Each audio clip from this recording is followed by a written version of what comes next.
Interstellar, the Martian और अब the project Hail Mary, इन सारी फिल्मों में एक चीज़ कॉमन है और वो साइंस नहीं है।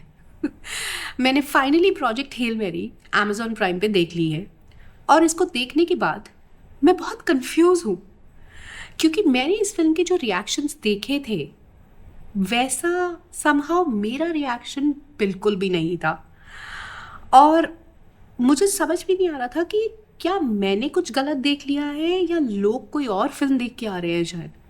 क्योंकि मैं पढ़ रही थी रिएक्शंस जैसे I cried after watching the film, this is the greatest sci-fi film ever made. But मुझे समहाउ इस फिल्म को देखने के बाद ऐसा कुछ भी फील नहीं हुआ। इनफैक्ट मैं बहुत कंफ्यूज थी कि क्या मैं वही फिल्म देख के आई हूँ जो बाकी लोग देख रहे हैं या मुझे कोई और अलग प्रिंट दे दिया है अमेजॉन प्राइम वालों ने।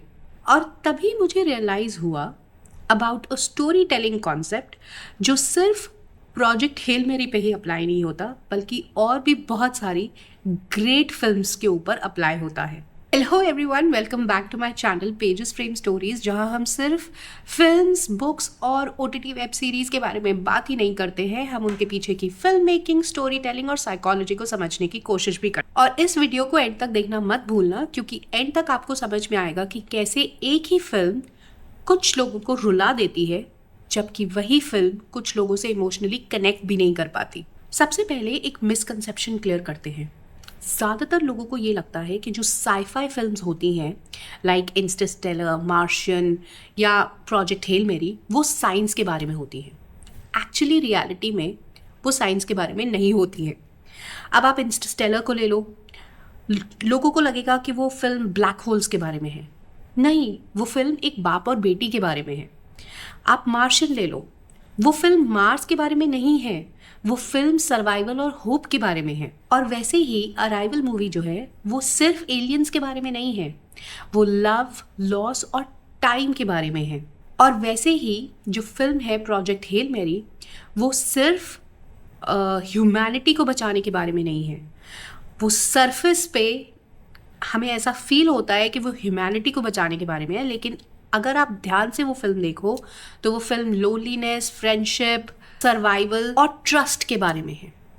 और यही बात शायद मुझे इतनी समझ में नहीं आई। 1798 में पोएट सैमुअल टेलर कॉलरिज ने एक फ्रेज दिया था, willing suspension of disbelief. Idea बहुत ही सिंपल है। ऑडियंस किसी भी इम्पॉसिबल स्टोरी को ईजिली ट्रस्ट कर लेती है अगर वो जो स्टोरी है वो ऑडियंस का ट्रस्ट जीत ले। इसीलिए शायद हम बहुत सारी इम्पॉसिबल चीज़ों पे बहुत आराम से यकीन कर लेते हैं, जैसे dragons, time travel, sheep detectives और सुपर हीरोज़ या फिर एलियंस। तो यहाँ क्वेश्चन ये नहीं होता कि क्या ये पॉसिबल है, क्वेश्चन ये होता है कि क्या ये जर्नी और स्टोरी मुझसे इमोशनली कनेक्ट हो पा रही है। और अगर आंसर हाँ है तो ऑडियंस इम्पॉसिबल चीज़ों को भी एक्सेप्ट कर लेती है। और शायद यहीं पर मेरी स्टोरी इस फिल्म के लिए थोड़ी सी अलग हो गई। जो ऑडियंस है वो इमोशनली रॉकी से कनेक्ट कर पाई जो इस फिल्म में एलियन है, और मैं शायद इतना उससे कनेक्ट नहीं कर पाई। मुझे वो एलियन बहुत ही अजीब लगा।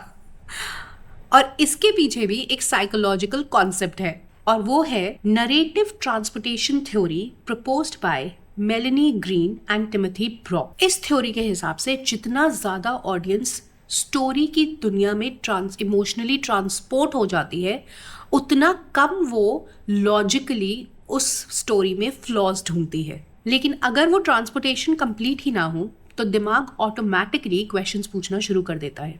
और मुझे लगता है मेरे केस में यही हुआ है, क्योंकि शायद मैं इमोशनली इस स्टोरी के साथ कनेक्ट नहीं कर पाई, इसीलिए जो मेरा ब्रेन है वो लॉजिकल क्वेश्चंस की तरफ डाइवर्ट हो गया। और जो इस फिल्म का कोर था अबाउट फ्रेंडशिप, लोनलीनेस, ट्रस्ट, उससे हटकर मैंने इस फिल्म में लॉजिक ढूंढना शुरू कर दिया।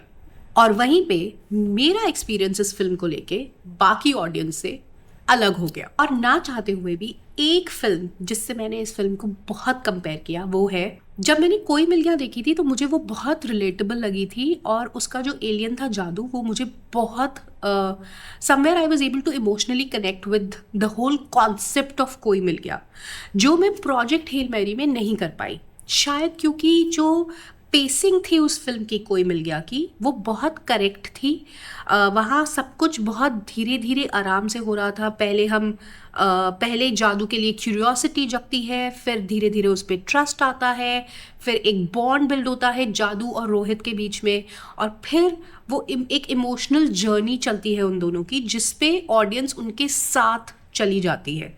इमोशनल कनेक्शन जो रोहित फील करता है जादू के साथ, वही इमोशनल कनेक्शन कहीं ना कहीं ऑडियंस भी फील करने लगती है। लेकिन मुझे ऐसा लगता है कि प्रोजेक्ट हेल मेरी में जहां बहुत सारे लोगों ने वैसा ही कनेक्शन रॉकी के साथ फील किया होगा, मुझे शायद वो कनेक्शन फील नहीं हुआ, क्योंकि शायद मैं उसको कोई मिल गया से कंपेयर करने लग गई थी। इसलिए शायद मैं ऑलरेडी ऐसा कुछ पहले एक्सपीरियंस कर चुकी थी, और वो मेरा जो एक्सपीरियंस था वो इस फिल्म के एक्सपीरियंस से बहुत बेटर था।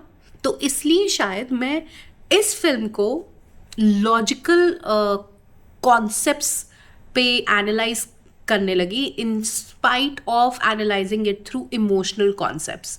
और शायद इसीलिए इस फिल्म का जो क्लाइमैक्स है वो मुझसे इमोशनली इतना कनेक्ट नहीं कर पाया।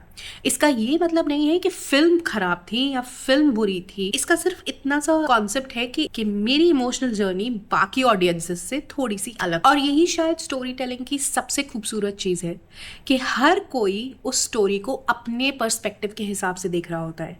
कोई स्टोरी में साइंस ढूंढ रहा होता है, कोई स्टोरी में इमोशंस ढूंढ रहा होता है, फ्रेंडशिप ढूंढ रहा होता है, कोई ट्रस्ट ढूंढ रहा होता है, कोई बॉन्ड बिल्ड करने की कोशिश कर रहा होता है। और इसीलिए जो स्टोरी स्क्रीन पे आती है वो आधी होती है, बाकी की स्टोरी तो ऑडियंस के दिमाग में बनती है। जहाँ एक तरफ इंटरस्टेलर और मार्शियन मेरे लिए बहुत ही एपिक मूवीज हैं, आई लव देयर कॉन्सेप्ट्स।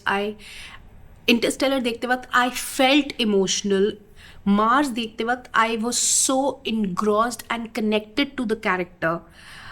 वो समहाउ प्रोजेक्ट हेल मैरी में नहीं हो पाया। लेकिन हाँ, प्रोजेक्ट हेल मैरी से मुझे एक चीज़ समझ में आई कि ग्रेट साईफाई मूवीज़ जो होती हैं वो होती हैं जो साइंस के बारे में नहीं बताती, लेकिन साइंस के बारे में बताते हुए भी ऑडियंस को इमोशनली अपने आप से कनेक्ट कर पाती हैं। और शायद क्योंकि मैंने इंटरस्टेलर जब देखी या मार्शियन जब देखी, वैसा कॉन्सेप्ट मैंने पहले कभी नहीं देखा। So those movies were able to surprise me, they were able to go beyond my expectation.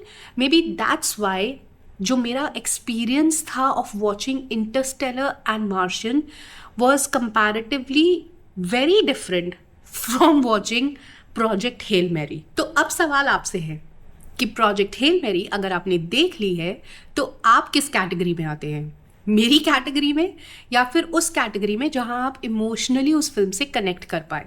मुझे कमेंट्स में ज़रूर बताइएगा। और अगर आपको मेरी वीडियोस पसंद आ रही हैं तो मेरी वीडियोस को लाइक, शेयर और कमेंट ज़रूर कीजिएगा, और ऐसी और वीडियोस के लिए मुझे फॉलो ज़रूर कीजिएगा on my channel pages frames stories. Alright then, may God bless you all with abundance. Until next time, bye.